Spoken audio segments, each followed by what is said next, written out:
കാലാകാലങ്ങളായി മുന്നണി ഏതാണെങ്കിലും പത്തനാപുരത്തെ എംഎൽഎ ഗണേഷ് കുമാർ തന്നെയാകാറുണ്ട്. മണ്ഡലത്തിൽ ഉടനീളം അത്രത്തോളം ബന്ധങ്ങൾ ഗണേഷ് കുമാറിന് ഉണ്ട്. പത്തനാപുരം തെരഞ്ഞെടുപ്പിലേക്ക് പോകുമ്പോഴൊക്കെ പാർട്ടിയും മുന്നണിയും നോക്കാതെ ഗണേഷ് കുമാർ എന്ന വ്യക്തിയെ നോക്കി മാത്രം വോട്ട് ചെയ്യുന്നവരാണ് പത്തനാപുരത്തെ ജനങ്ങൾ. പിതാവ് ആർ ബാലകൃഷ്ണപിള്ളയെ പോലെ അത്രത്തോളം സ്വീകാര്യത ഗണേശിനും ആർജിക്കുവാൻ കഴിഞ്ഞിട്ടുണ്ട്. പൊതുവെ കേരളത്തിൽ ഇനി തുടർഭരണത്തിന് സാധ്യതയില്ലെന്ന് എല്ലാവരും വിലയിരുത്തുമ്പോൾ വീണ്ടും മന്ത്രിയായി തുടരുന്നതിന് UDF പാളയത്തിലേക്ക് പോകുന്നതിനുള്ള ആലോചനകൾ ഗണേഷ് കുമാർ തുടങ്ങിയെന്നതാണ് അറിയുവാൻ കഴിയുന്നത്. UDF എടുക്കുമോ ഇല്ലയോ എന്നത് അവിടെ നിൽക്കട്ടെ. ഏറെക്കുറെ മുന്നണി വിടാൻ മാനസികമായി തയ്യാറെടുത്ത ഗണേഷ് കുമാറിന്റെ നീക്കങ്ങളെ CPM നേതൃത്വം ജാഗ്രതയോടെയാണ് നോക്കിക്കാണുന്നത്. ഗണേശൻ അത്തരത്തിൽ മുന്നണി മാറി UDF പാളയത്തിലേക്ക് സ്ഥാനാർത്ഥിയായാൽ നടനും CPMകാരനുമായ ഭീമൻ രഘുവിനെ അവതരിപ്പിക്കാനാണ് ഇടത് നേതൃത്വം ആലോചിക്കുന്നത്. ദീർഘകാലത്തോളം അദ്ദേഹം BJPക്കൊപ്പം ആയിരുന്നു. ഒരു തവണ പത്തനാപുരത്ത് തന്നെ BJP സ്ഥാനാർത്ഥിയായി മത്സരിക്കുകയും ചെയ്തിരുന്നു. 2023 ജൂലൈയിലാണ് അദ്ദേഹം BJP വിട്ട് CPMലേക്ക് കയറുന്നത്. ചിന്തിക്കുന്നവർക്ക് BJPയിൽ നിൽക്കാനാകില്ലെന്നും കേരളത്തിൽ BJPക്ക് വളരാനാകില്ലെന്നും ഭീമൻ രഘു അന്ന് പറഞ്ഞിരുന്നു. CPMൽ വരാനുള്ള കാരണമെന്ന് പറയുന്നത് അടിസ്ഥാനപരമായ തീരുമാനങ്ങളുള്ള പാർട്ടിയാണെന്നതായിരുന്നു അന്നത്തെ ഭീമൻ രഘുവിന്റെ പ്രസ്താവന.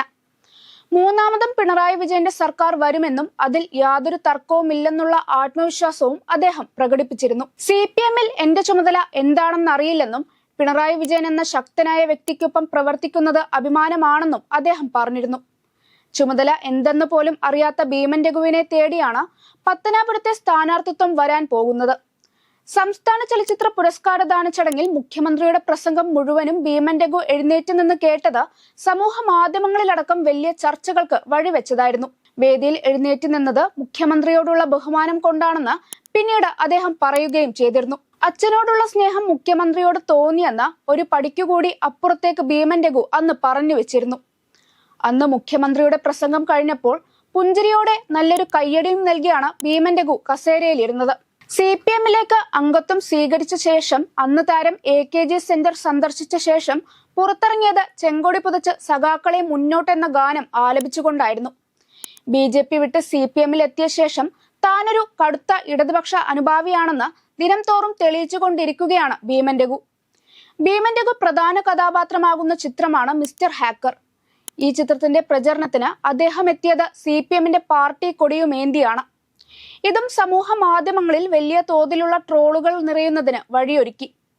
മാത്രവുമല്ല, കിട്ടുന്ന അവസരങ്ങളിലെല്ലാം BJPക്കിട്ട് 2 കൊട്ടുകൊട്ടുവാനും ഭീമൻ രഘു ശ്രദ്ധിക്കാറുണ്ട്. BJPയിൽ ഉണ്ടായിരുന്ന സമയത്ത് ഒരു നേതാവ് പോലും ഫോൺ എടുക്കാറില്ല. ഓഫീസിൽ പോയാലും ആരെയും കാണാറില്ല. പല സ്ഥലത്തും തന്നെ ഒഴിവാക്കിയ സാഹചര്യങ്ങൾ ഉണ്ടായിട്ടുണ്ടെന്നും മാനസികമായുള്ള വെറുപ്പ് കൂടി വന്നുവെന്നും താരം പലയാവർത്തി പറയുകയും ചെയ്തിട്ടുണ്ട്. കാര്യങ്ങൾ ഇങ്ങനെയൊക്കെ ആണെങ്കിലും ഗണേശിനെ തറപറ്റിക്കാനുള്ള സ്വീകാര്യതയൊന്നും ഭീമൻ രഘുവിന് പത്തനാപുരത്ത് കിട്ടില്ലെന്നതാണ് യാഥാർത്ഥ്യം. മുൻപ് BJP സ്ഥാനാർത്ഥിയായി മത്സരിച്ചത് കൊണ്ട് തന്നെ ഭീമൻ രഘുവിനെ പത്തനാപുരംകാർക്ക് പരിചയപ്പെടുത്തേണ്ട ആവശ്യമൊന്നുമില്ല. എന്നാലും ആ പരിചയങ്ങൾക്കൊന്നും ഭീമൻ രഘുവിനെയോ CPMനോ ഗുണം ചെയ്യുകയില്ല. CPMകാർ പോലും ഭീമൻ രഘുവിന് വോട്ട് ചെയ്യുവാനുള്ള സാധ്യതകളും കുറവാണ്. തുടർച്ചയായി വിജയിക്കുന്ന ഗണേഷ് കുമാറിന് അടുത്ത തവണ ഒട്ടേറെ കടമ്പകൾ പുതിയതായി വരുന്നുണ്ട്. പ്രധാനമായും അദ്ദേഹത്തിനെതിരെ ഉയർന്നു വരുന്ന പല ആരോപണങ്ങളും പഴയ ജനകീയതയ്ക്ക് പ്രതികൂലമായി വരുന്നുണ്ട്. ഏറ്റവും ഒടുവിൽ കാർണവർ വധക്കേസിലെ പ്രതി ഷെറിൻ പുറത്തിറങ്ങിയതിന്റെ പിന്നാമ്പുറങ്ങളിൽ ഗണേഷ് കുമാർ ആണെന്ന വർത്തമാനം പൊതുസമൂഹത്തിലുണ്ട്. UDF കോൺഗ്രസ് നേതാക്കൾക്കാകട്ടെ ഗണേശിനോട് കടുത്ത എതിർപ്പാണ്. മണ്ഡലത്തിൽ മത്സരിക്കുവാൻ കാത്തിരിക്കുന്ന ജ്യോതികുമാർ ചാമക്കാലയെ പോലുള്ളവർ ഗണേശിനെതിരെ തുറന്ന യുദ്ധത്തിലും ആണ്. ഏറെക്കുറെ ജ്യോതികുമാർ ചാമക്കാലയെ സ്ഥാനാർത്ഥിയായി കണ്ടുതന്നെയാണ് കോൺഗ്രസ് മുന്നോട്ടു പോകുന്നത്. അത്തരമൊരു സാഹചര്യത്തിൽ ഗണേശിനെ എങ്ങാനും സ്ഥാനാർത്ഥിയാക്കിയാൽ കോൺഗ്രസ് വോട്ടുകൾ മറ്റ് സ്ഥാനാർത്ഥികളിലേക്ക് എത്തുമെന്ന് കോൺഗ്രസ് നേതൃത്വത്തിനും അറിയാം. അതുകൊണ്ട് തന്നെ കൂടിയാലോചനകൾക്ക് ശേഷം മാത്രമേ ഗണേശിന്റെ കാര്യത്തിൽ അന്തിമ തീരുമാനം UDF എടുക്കുകയുള്ളൂ. ഗണേശിനെ തോൽപ്പിക്കുന്നതിന് എല്ലാവരും സംഘടിച്ച് ഭീമൻ രഘുവിന് വോട്ട് ചെയ്തെങ്കിൽ മാത്രമേ ഗണേശിന് പത്തനാപുരത്ത് തോൽവി ഉണ്ടാകൂ.